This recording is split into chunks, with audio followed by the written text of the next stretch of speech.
Assalamualaikum warahmatullahi wabarakatuh. Alhamdulillahi rabbil alamin. Wabihi nasta'in. Wa nusalli wa nusallim wa nubarik ala nabiyyina Muhammad wa ala alihi wa ashabihi ajma'in. Amma ba'd. Allahumma rabba Jibril wa Mikail wa Israfil fatiras samawati wal ard alimal ghaibi wasyahadah anta tahkumu baina ibadika fima kanu fihi yakhtalifun ihdina limakhtulifa fihi minal haqqi biidnik innaka tahdi man tasha'u ila siratim mustaqim. Alhamdulillah, bersyukur kita kepada Allah Subhanahu wa taala yang telah memberikan kepada kita banyak sekali nikmatnya. Di antara nikmatnya adalah nikmat iman, nikmat Islam, nikmat kesempatan kita bisa hadir di majelis ini, yang mana kita telah melalui satu bulan penuh, bulan Ramadan, yang semoga apa yang kita amalkan di bulan tersebut diterima oleh Allah Subhanahu wa taala dan kita diampuni oleh Allah dan dilepaskan dari nerakanya. Salawat serta salam semoga tercurah dan terlimpah kepada baginda Nabi kita, Nabi yang kita cintai, Nabi Agung Nabi Muhammad sallallahu alaihi wasallam, kepada keluarganya, kepada sahabat-sahabatnya, dan kepada orang-orang yang senantiasa berada di jalannya hingga akhir zaman. Para ummahat yang dimuliakan oleh Allah Subhanahu wa taala,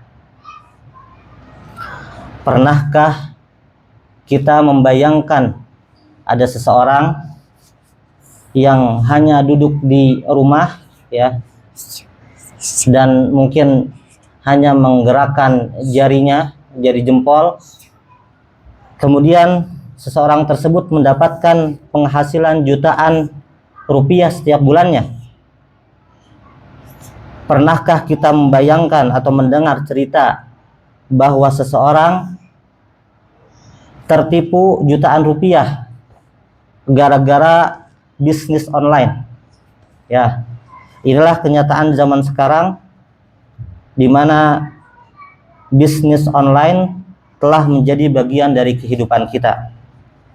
Siapa di antara kita yang belum pernah ya membeli barang secara online? Ya, mungkin kita hampir semuanya, bahkan dari anak kecil dari SD, SMP, dan juga sampai orang tua itu pernah belanja online ya, baik dari marketplace ya seperti Tokopedia, Shopee, Lazada dan lain sebagainya, atau dari media sosial seperti TikTok, dari Instagram, dari Facebook, atau dari aplikasi-aplikasi khusus lainnya. Bahkan banyak di antara kita yang mungkin mencoba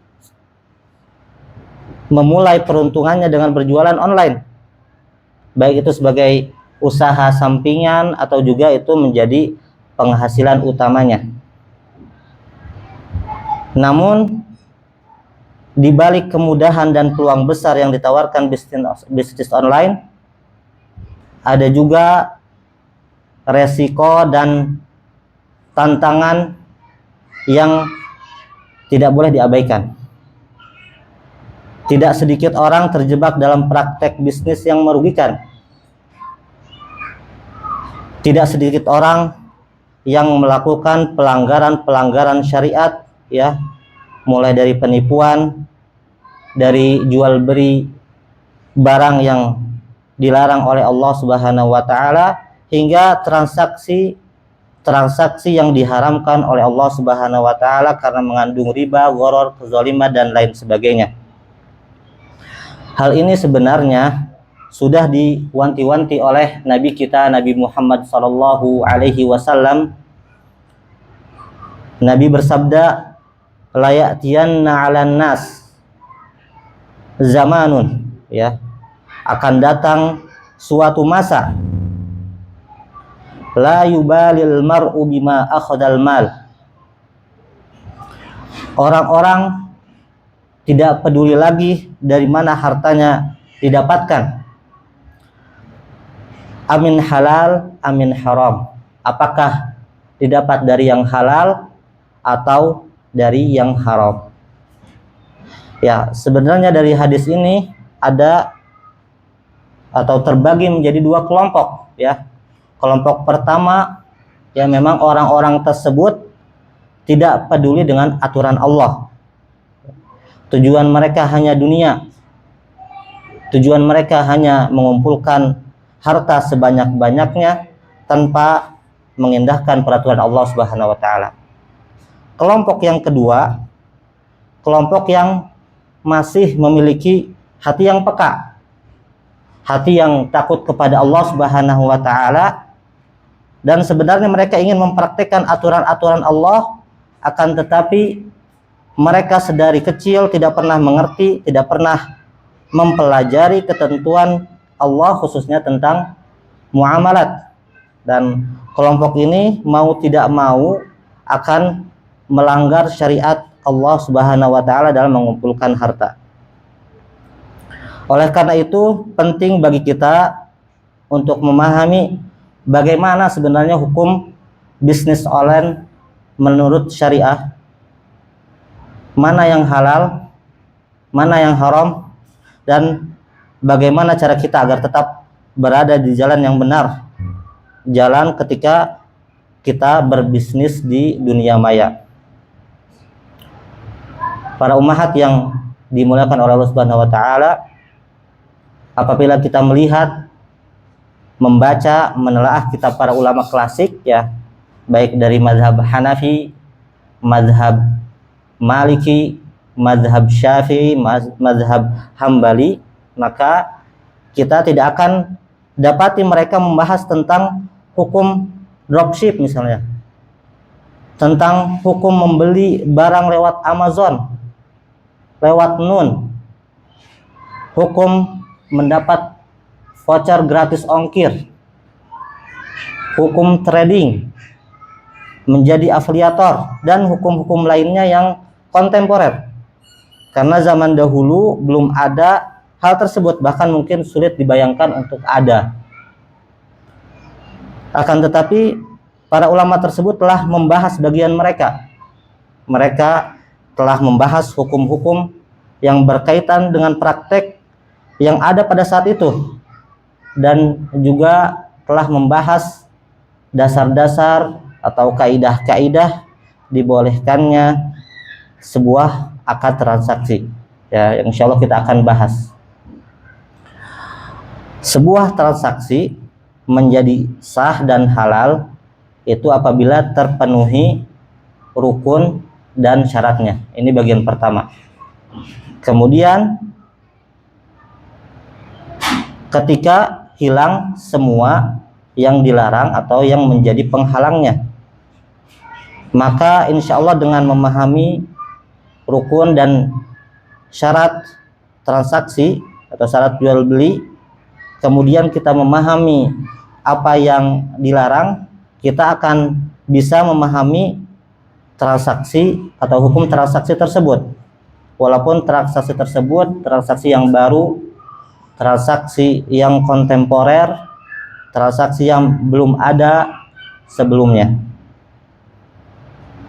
Dan karena pembahasan ini panjang, maka kita akan lebih berfokus untuk bagian yang pertama, yaitu memahami rukun dan syarat jual beli, yang mana ini menjadi tonggak dalam bisnis, ya. Bisnis bisa bermacam-macam, tetapi yang paling utama biasa dengan jual beli, ya. Kita masuk ke membahas rukun jual beli, ya. Rukun secara ya bahasa itu kita ketahui artinya adalah tiang atau sisi yang menjadi sandaran ya. Apabila kita lihat meja ada sisi-sisi, ada 4 sisi biasanya. Nah, itu merupakan rukunnya. Apabila salah satunya rusak, maka meja tersebut tidak akan seimbang dan akan roboh. Begitu pula dengan rumah. Rumah memiliki rukun-rukun, memiliki pondasi, memiliki tiang-tiang. Apabila tiang-tiang tersebut hancur, maka berpotensi besar rumah tersebut untuk hancur, untuk rusak. Ya. Ya, dalam maknawi pun demikian. Ya, kita tahu ada namanya rukun salat, ya. Rukun salat takbiratul ihram misalnya. Kemudian membaca Al-Fatihah, ruku dan lain sebagainya, itu menjadi rukun-rukun. Yang mana ketika rukun tersebut tidak dilakukan, ya, berpotensi besar sholatnya tidak sah. Ya. Secara istilah rukun itu artinya adalah hal yang harus dipenuhi untuk sahnya suatu perbuatan atau suatu amalan, yang mana dia termasuk dari bagian hakikat tersebut. Ya. Jadi tadi takbiratul ihram atau membaca surat Al-Fatihah itu berada dalam sholat, ya, bukan di luar sholat. Itu rukun. Kemudian masuk ke jual beli. Apa itu jual beli? Ya, jual beli secara bahasa dari ba'ayabiu, yaitu merentangkan tangan, atau juga dari bai'ah, berjanji setia. Karena akad jual beli adalah akad yang mengikat, yang seperti janji. Itu definisi secara bahasa. Secara syariat, definisi jual beli adalah mubadalatu malin walau fi zimmah, ya. Mubadalah yaitu menukar harta atau pertukaran harta walaupun harta tersebut berupa hutang. Jadi hutang itu termasuk dalam harta, ya. Ya, hutang kepada orang lain atau kita berhutang bahwa akan menghadirkan barang tersebut di kemudian hari. Nah, itu termasuk mubadalatul mal. Kemudian au manfaah, ya, mubadalatul mal, ya, di antara harta pula itu adalah manfaah, ya, sebuah manfaat. Manfaat tidak semua manfaat, tapi manfaat mubahah, manfaat yang dibolehkan, ya. Jadi manfaat-manfaat yang tidak dibolehkan, maka ini tidak termasuk harta. Dan ada qaid setelahnya juga, yaitu mutlaqan. Jadi tidak semua manfaat yang dibolehkan pun termasuk harta, karena ada beberapa kondisi harta tersebut dibolehkan, ya, seperti misalnya dalam kondisi kebutuhan, ya. Kebutuhan, ulama mencontohkan anjing itu dibolehkan manfaatnya ketika dia menjaga kebun, misalnya menjaga rumah atau untuk berburu, ya. Dan kalau keluar dari itu, maka manfaat tersebut tidak dibolehkan. Nah, ini berarti manfaatnya ada dalam keadaan tertentu, maka di sini tidak termasuk harta. Kemudian juga ada manfaat yang dibolehkan ketika dalam kondisi darurat, ya. Ketika kita tidak memanfaatkan hal tersebut, kita akan meninggal, misalnya bangkai apabila kita tidak makan bangkai ketika kita meninggal, maka dibolehkan dalam kondisi darurat tersebut. Nah, ini dibolehkan tetapi tidak termasuk dalam harta karena dia tidak mutlak, ya. Bimisli ahadihima ala ta'bid, ya. Dengan menukarnya itu dengan harta yang serupa, ya. Serupa yang sebelumnya dijelaskan, alat ta'bid untuk selamanya, ya. Jadi jual beli itu untuk selamanya, bukan hanya dalam waktu tertentu. Kalau dalam waktu tertentu berarti bisa jadi dia qard, pinjaman, atau ijarah, sewa menyewa, atau juga i'arah, ya, meminjamkan barang. Bukan seperti itu, tapi harus selamanya. Kemudian jelaskan ghairu riba wa qard, ya, itu bukan riba dan juga bukan pinjaman. Ya, ada kelihatannya seperti jual beli tetapi ternyata hakikatnya adalah riba, dan ini maksudnya itu bukan jual beli. Ya, kita masuk ke rukunnya. Rukun jual beli itu ada 3. Pertama adalah pelaku akad, kedua adalah objek akad, ketiga adalah sighah, ya. Yang pertama ada pelaku akad, itu yaitu adanya penjual dan pembeli. Apabila tidak ada penjual, maka tidak ada juga pembeli, ya. Apabila tidak ada pembeli, maka tidak ada juga jual beli, ya, seperti itu. Begitu pula adanya objek akad. Objek akad yaitu bisa jadi barang atau manfaat. Barang maksudnya barang dan juga harga. Harga itu bisa jadi barang, bisa jadi manfaat, bisa jadi uang, gitu. Jadi bisa bermacam-macam dari ini. Yang penting dia adalah ada barang, ada harga. Itu objek akad. Kemudian juga yang ketiga ada sighah, ya. Sighah adalah lafaz yang keluar dari kedua belah pihak yang berakad, yang mana mengungkapkan keinginan untuk melakukan akad. Itu sighah. Dan dari mana kita tahu bahwa ada rukun-rukun? Sebenarnya dasar dibangunnya atau dalil adanya rukun-rukun tersebut firman Allah Ta'ala, ya ayyuhalladzina amanu la ta'kulu amwalakum bainakum bil batil illa an takuna tijaratan an taradin minkum. Wahai orang-orang yang beriman, janganlah kalian memakan harta kalian di antara kalian dengan cara yang batil, kecuali dengan perdagangan yang mana didasari atas sama-sama ridho. Ya, di sini dijelaskan bahwa hikmah mengapa ada rukun sighah, ijab dan qabul, itu karena kerelaan tersebut. Tadi kan dari kerelaan tidak bisa kita ketahui, ya, itu merupakan hal yang tidak nampak, hal yang batin. Maka syariat mendasari dengan hal-hal yang terlihat, yang tampak. Dan tandanya adalah sighah tadi, ijab dan qabul. Ya, ijab dan qabul merupakan hal yang menunjukkan kerelaan kedua belah pihak. Ya, dan dari sini dilihat bahwa adanya kerelaan, dan tadi kerelaan itu diwakili dengan sighah, adanya sighah. Dan sighah tidak bisa terjadi kecuali ada namanya pelaku akad, ya. Jadi ada pelaku akad baru ada bisa disebut sighah. Kemudian pelaku akad yaitu penjual dan pembeli ini tidak akan ridha kecuali ada barang dan harga yang disepakati, ya. Makanya di sini ini merupakan rukun, 3 rukun ini yang dinyatakan oleh mayoritas ulama. Jumhur ulama mengatakan ada 3, tetapi Hanafiyah mengatakan rukun akad itu adalah sighah saja, ya.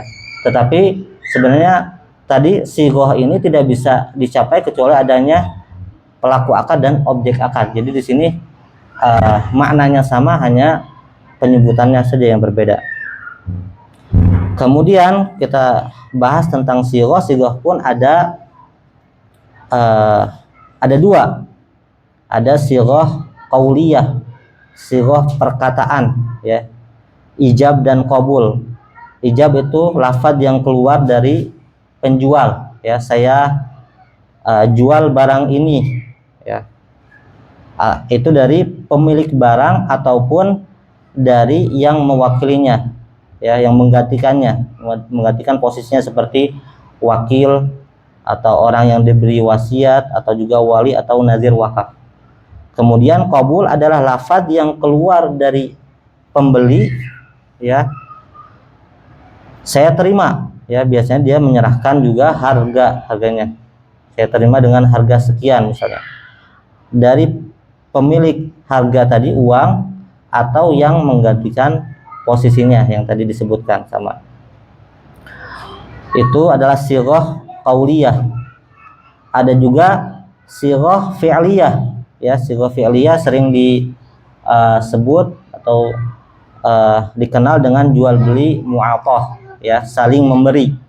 Tidak ada lafaz tetapi ada perbuatan, dan itu pun ada beberapa bentuk. Di antaranya bentuk pertama adalah penjual yang mengucapkan ijab, yang menawarkan saya jual, kemudian pembeli hanya mengambil barang tersebut. Saya jual misalnya buku ini dengan harga 10.000, dia ambil bukunya dan memberikan uang 10.000 tanpa mengatakan saya terima atau saya beli. Ada yang kedua, yaitu pembeli yang mengucapkannya, ya. Jual kepada saya misalnya HP itu dengan harga 100.000. Nah, kemudian penjual memberikan HP tersebut dan pembeli memberikan 100.000 tanpa adanya lafaz. Ini yang kedua. Yang ketiga itu adalah tidak dari keduanya yang berucap, ya. Jadi hanya ada ambil dan ada serahkan. Dan di sini biasanya diindikasikan adanya kebiasaan, ya. Jadi seperti di swalayan itu kita tidak lagi berucap saya beli barang ini dengan harga sekian, tetapi kita langsung mengambil barang yang tertera harganya, kemudian menyerahkan uang tersebut kepada penjual, dan penjual hanya menerima uangnya saja. Dan ini harus ada kebiasaan. Apabila tidak ada kebiasaan, maka jual beli tersebut atau sighah tersebut tidak dianggap sighah dan tidak ada jual beli berarti. Ya, apabila kita melihat suatu barang di suatu tempat dan kita tahu harganya misalnya, kita tapi tidak tahu orangnya, kita hanya mengambil barang tersebut, misalnya HP tersebut, kemudian kita meletakkan uangnya, maka ini tidak dianggap sighah dan tidak dianggap adanya jual beli karena tidak adanya kebiasaan, ya. Syekh Islam Ibnu Taimiyah yang menjelaskan dalam Fatwa Kubra, setiap sesuatu yang dianggap manusia sebagai jual beli atau hibah, baik dilakukan secara berurutan ataupun tidak, dengan perkataan ataupun perbuatan, maka jual beli atau hibah tersebut sah, gitu. Jadi di sini segala bentuk yang dianggap jual beli maka menjadi sah. Maka kita mungkin ada pertanyaan, apakah dalam transaksi online ada sighahnya, ada sighah jual beli? Dan kalau ada, di mana letaknya? Ya, jawabannya adalah tergantung kondisi, ya. Apabila jual beli tersebut melalui telepon, maka bisa kita katakan bahwa sighahnya adalah sighah qauliyah, ya, saya jual, saya beli dari telepon. Atau jual belinya dari WA, WhatsApp, maka itu pun disebut qauliyah, ya, karena ada kaidah al-kitab kal khitab, ya. Perkataan itu sama sebanding dengan ucapan, gitu. Jadi apa yang kita tulis itu adalah apa yang kita ucapkan. Tetapi juga banyak praktek yang terjadi itu dengan sighah mu'athah, ya. Ya, kita bisa bayangkan misalnya kita membeli barang di Nun atau di Amazon. Itu ketika kita ingin membeli ada check out di situ.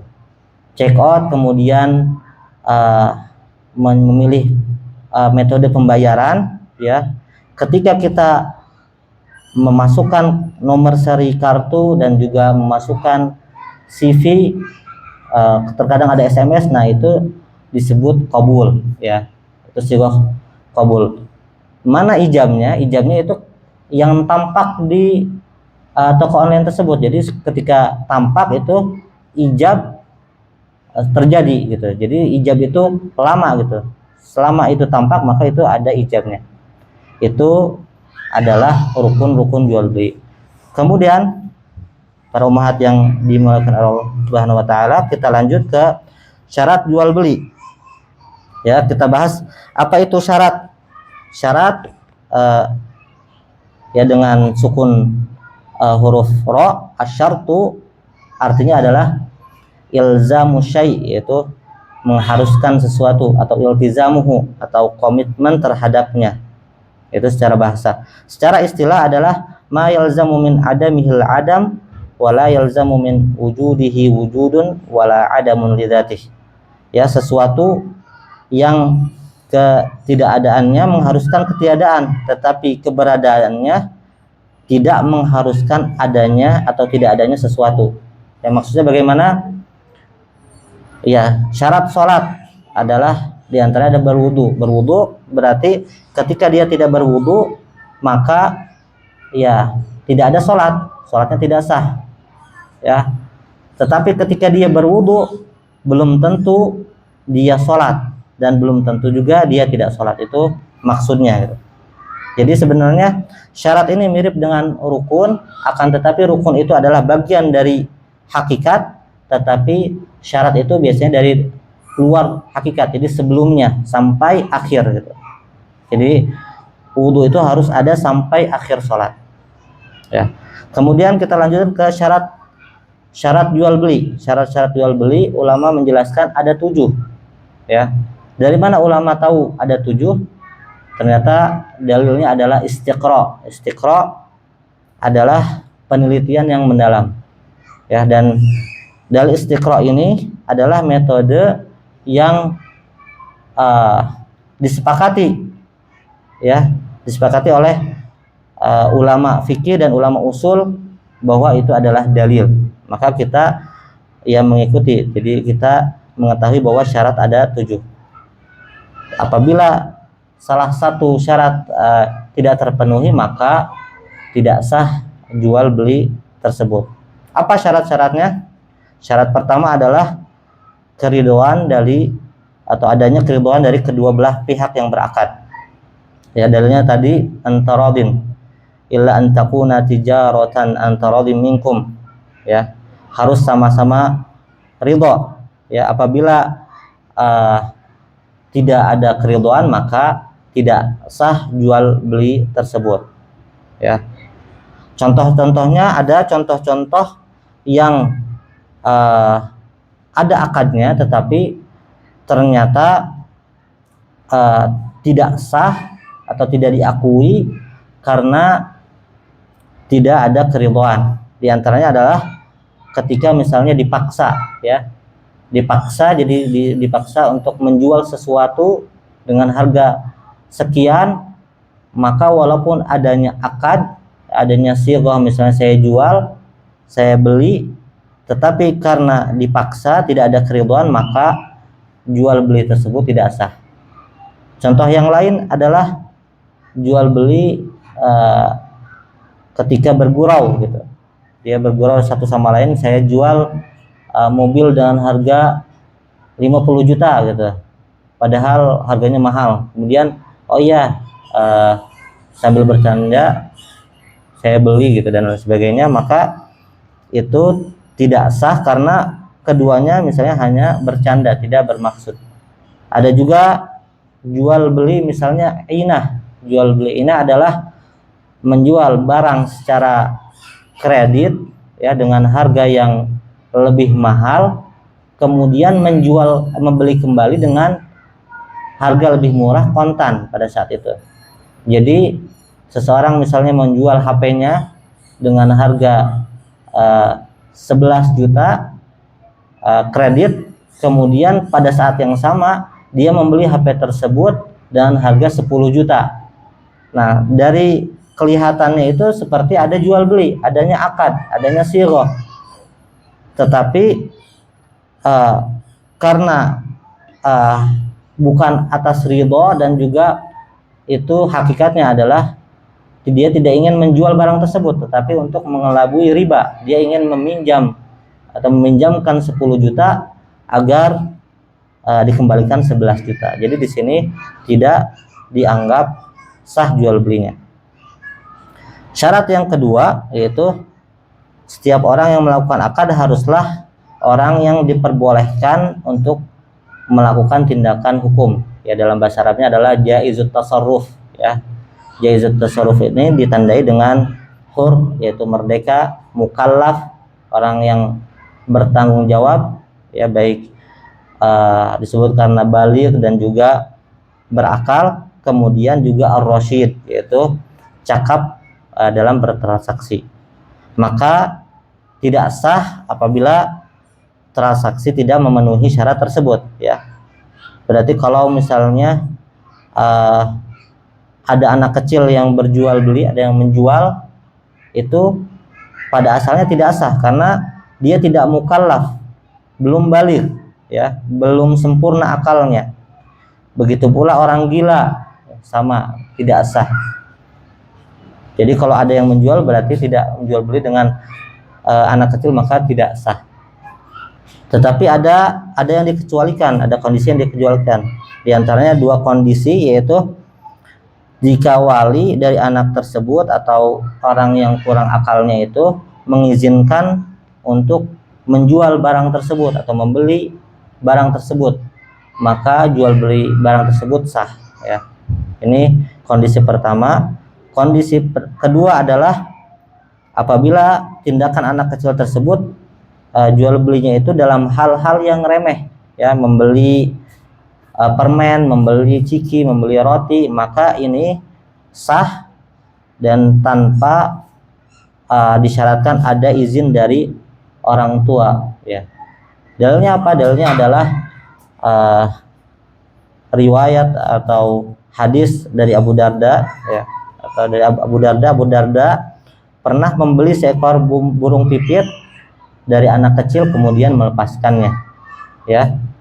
Di sini dia membeli burung pipit dari anak kecil. Nah, ini dibolehkan karena hal-hal tersebut adalah hal-hal yang remeh. Syarat yang ketiga adalah barang yang dijual adalah barang yang dibenarkan secara syariat. Jadi seperti sebelumnya dijelaskan bahwa barang yang dibolehkan itu adalah yang bisa dimanfaatkan secara mutlak, ya. Jadi sesuatu yang tidak bisa dimanfaatkan maka tidak sah jual belinya, ya. Apabila kita kalau ulama menjelaskan contoh-contohnya diantaranya menjual tikus, menjual ular, menjual kalajengking, bagi mayoritas atau kebanyakan masyarakat itu tidak berguna, tidak bermanfaat, maka tidak sah jual belinya. Kemudian sesuatu yang mengandung manfaat yang haram, maka itu juga tidak boleh, karena tadi yang harus mengandung manfaat yang dibolehkan, ya. Manfaat yang haram itu seperti khamar, alat-alat musik, ya, babi bangkai, meskipun kita berjual beli untuk misalnya atau kepada orang-orang non muslim, ya, itu juga tidak dibolehkan. Mungkin juga contoh-contoh yang terjadi saat ini, mungkin lihat ada yang menjual misalnya jimat-jimat, ya, di toko online ada yang menjual jimat, maka ini juga tidak sah jual belinya. Menjual benda mistik, ya, mistik yang diyakini mendatangkan kekuatan gaib, itu juga manfaat yang diharamkan, maka tidak dibolehkan. Ada juga jasa cek khodam, biasanya kan, cek khodam juga ini tidak dibolehkan karena, ya, manfaatnya manfaat yang haram, ya. Kemudian tadi manfaat yang dibolehkan untuk kebutuhan juga tidak dibenarkan. Jadi anjing tadi kan sudah dijelaskan bahwa itu juga tidak sah jual belinya. Kemudian juga manfaat yang tidak dibolehkan karena dibolehkannya hanya karena darurat juga tidak dibolehkan jual beli. Maka bangkai, darah, ya, biasanya kita lihat di pasar-pasar ada yang jual darah untuk dimakan. Nah, ini juga tidak sah diperjualbelikannya. Syarat selanjutnya, syarat yang keempat adalah bahwa barang yang dijual itu haruslah sepenuhnya dimiliki oleh penjual, dan juga harga atau uang itu dimiliki oleh pembeli. Ya, ini sebagaimana hadis Nabi Shallallahu Alaihi Wasallam dari Hakim bin Hizam, Rasulullah Shallallahu Alaihi Wasallam bersabda, dia berkata kepada Rasulullah Shallallahu Alaihi Wasallam, ya Rasulullah, ya'tini ar-rajul fayuridu minnil bay'a, alaysa indi afa abta'uhu minas suq, qala la tabi' ma laysa indak. Wahai Rasulullah, seseorang mendatangiku, ya, ingin membeli sesuatu barang yang pada saat itu aku belum memilikinya. Apakah aku boleh menjualnya dan membelinya dari suk, dari pasar? Maka beliau bersabda, Nabi bersabda, la tabi' ma laysa indak, janganlah engkau menjual apa yang belum engkau miliki. Ya, ini berarti syaratnya adalah harus dimiliki atau sepenuhnya dimiliki oleh penjual, atau yang sama posisinya, ya. Posisinya sama itu adalah orang yang menggantikan, yang diberi izin, seperti wakil, wali, itu wali anak, kemudian juga wasi, orang yang diberi wasiat, dan juga nazir wakaf. Ya, yang terjadi sekarang banyak yang melanggar hal tersebut, ya. Kita lihat bahwa ada namanya dropship, ya. Dropship adalah model bisnis, ya. Seorang bisa menjual barang padahal ia belum memiliki barang tersebut, ya. Jadi dia hanya membeli kepada orang, kepada penjual, pemilik barang yang sebenarnya, kemudian pemilik sebenarnya ini yang mengemas dan mengirimkan barang tersebut kepada pembeli kedua, gitu. Dan di sini tidak dibolehkan karena dia menjual barang yang belum dimiliki, ya. Apabila ada yang mengatakan bahwa tapi kalau misalnya dia menjadi wakil bagaimana, ya? Ya, sebenarnya menjadi wakil boleh, ya, dan barang pun dijual dikirim dari pemilik asli. Tetapi kalau dalam hal dropship itu, walaupun dia mendapatkan izin, biasanya disyaratkan untuk membayar terlebih dahulu, ya. Dan ini indikasi bukan wakil, ya. Menjadi jual beli putus. Nah, berarti ia sama saja menjual barang yang belum dimiliki. Kemudian syarat yang kelima adalah barang tersebut itu harus bisa diserah terimakan, ya. Karena nanti kalau misalnya tidak bisa diserah terimakan, nanti masuknya ke gharar, ya, kepada hal yang dilarang. Ya, contoh yang melanggar dari syarat ini, ulama biasanya menjelaskan bahwa seperti budak yang melarikan diri, ya, tidak bisa kita pastikan bisa diserah terimakan atau tidak. Kemudian hewan yang lepas, ya, unta yang lepas, ya, kuda yang lepas, dan lain sebagainya. Kemudian burung yang di udara, ya, meskipun ya dia yang memilikinya meskipun jinak, tetapi kita tidak bisa yakin bahwa burung tersebut bisa diserah terimakan, maka ini dilarang, tidak sah. Kemudian barang yang dirampas, kadang-kadang barang itu dirampas sama orang lain, tanah misalnya, tanah dijual karena tanah tersebut diambil oleh orang lain dan dia tidak bisa mengambilnya, kemudian dijual dengan harga yang murah, maka ini juga tidak sah, ya, karena tidak bisa dipastikan bisa diserah terimakan, bisa dimanfaatkan, ya. Biasanya indikasinya adalah harganya murah, gitu. Kecuali kepada yang mampu mengambilnya atau orang yang merampas, ya. Jadi itu pengecualiannya. Berkaitan dengan serah terima, harus bisa diserah terimakan. Ada juga hal yang penting, diantaranya adalah pertanyaan, apakah objek transaksi itu harus diserah terimakan di majelis akad, ya. Maka di sini jawabannya adalah ada beberapa macam ya. Ada 4 macam. Di antaranya ada barang-barang yang keduanya itu objeknya itu harus diserah terimakan di majelis akad ya. Dan barang atau objek tersebut ya sama-sama biasanya disyaratkan sama-sama memiliki ilah ribawi ya, mata uang gitu, misalnya emas dijual dengan emas, emas dengan uang rupiah dan lain sebagainya. Ini disyaratkan kedua objeknya itu diterima di majelis akad ya. Maka di sini kita lihat juga ada beli emas secara kredit misalnya, atau secara online itu tidak sah karena syarat ini harus, maksudnya harus keduanya harus diserah terimakan di majelis akad, tidak terpenuhi, maka di sini tidak sah. Kemudian bentuk kedua adalah disyaratkan menerima harganya saja ya, tapi barangnya nanti ya ditunda, maka ini adalah akad salam ya. Akad salam itu disyaratkan harganya saja atau uangnya saja yang diserahkan di awal semuanya seluruhnya, kemudian nanti baru barang yang disifati itu diserahkan di waktu kemudian yang telah ditentukan. Kemudian yang ketiga itu ada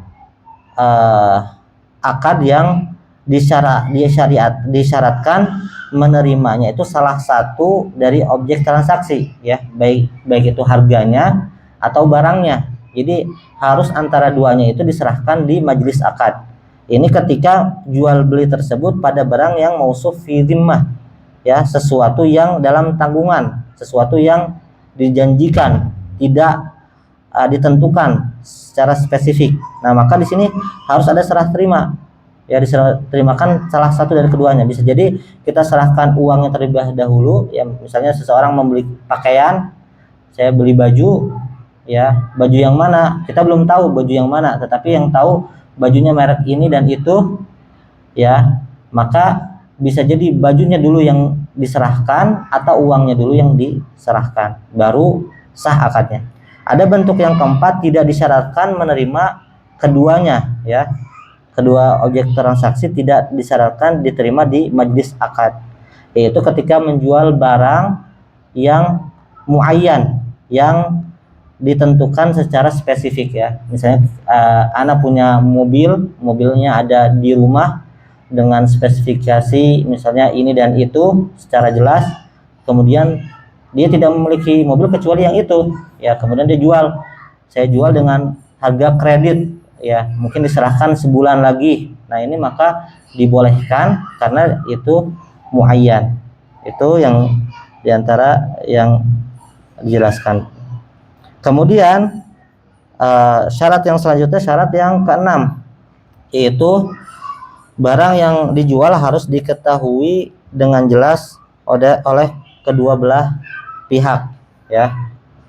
Jadi harus diketahui, harus tahu apa yang dijual ya.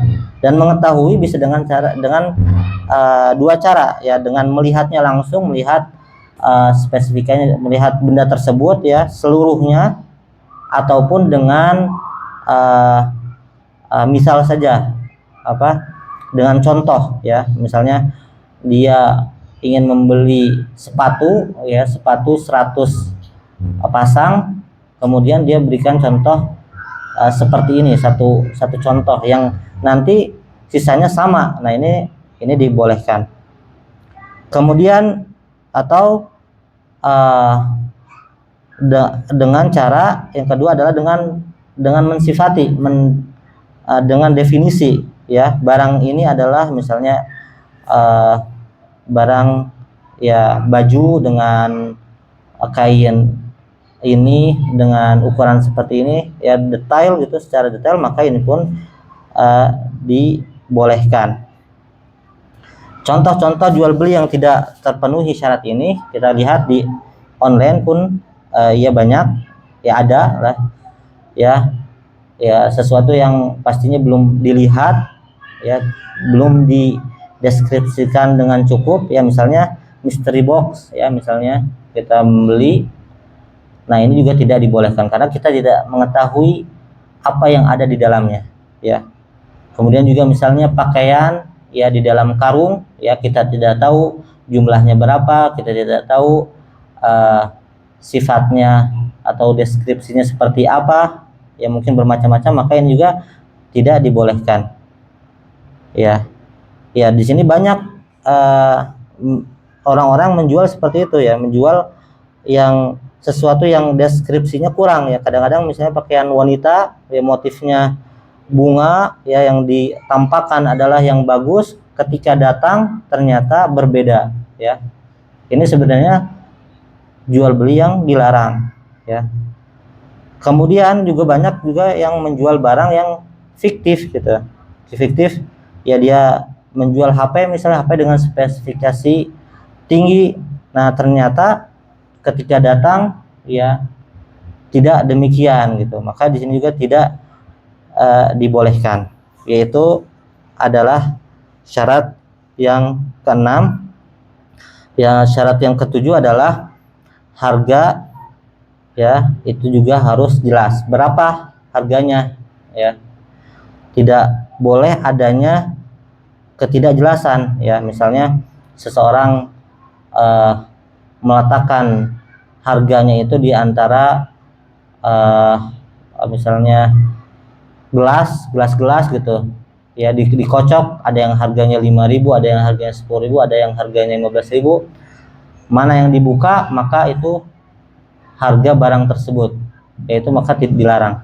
Atau misalnya, ya pernah juga dilihat bahwa dengan koin gitu, misalnya ada sepatu harganya aslinya 1.500.000, tetapi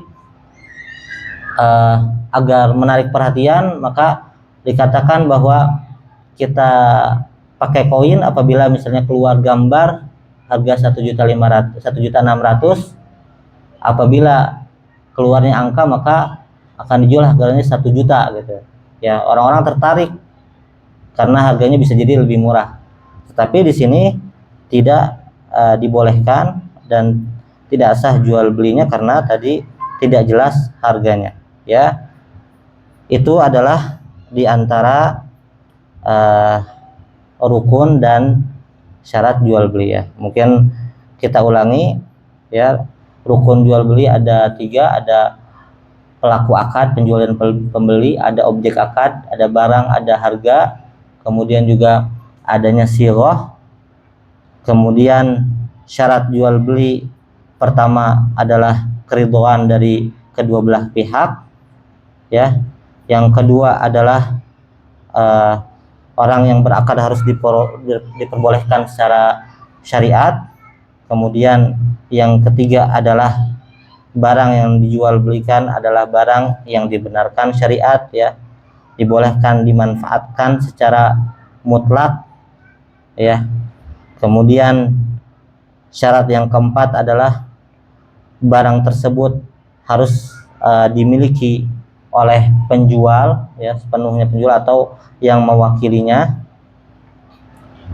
Yang kelima adalah sesuatu tersebut harus bisa diserah terimakan, ya. Yang keenam adalah jelasnya barang.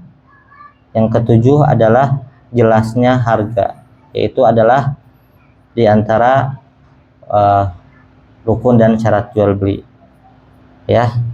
Itu dan secara umum maka kita bisa katakan, kita bisa mengetahui bahwa bisnis online itu halal atau haram itu dengan melihat pertama sistem transaksinya, ya. Apakah sistemnya itu mengandung unsur judi atau tidak? Apakah mengandung unsur riba atau tidak?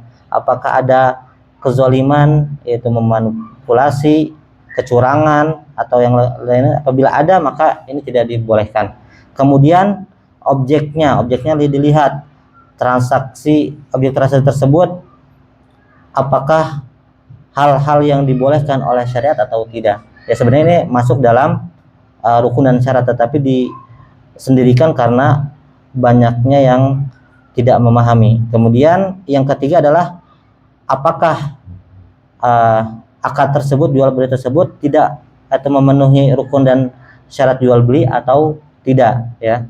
Apabila memenuhi rukun dan syarat beli, maka tinggal tadi apakah yang lainnya yang terlarang hilang atau tidak. Apabila semuanya ini berarti akadnya adalah sah. Dan kemudian larangan-larangan syariat lainnya, ya, seperti berjual beli di masjid atau berjual beli ketika azan dan lain sebagainya, maka kalau misalnya ada berarti akad jual beli tersebut tidak dibenarkan.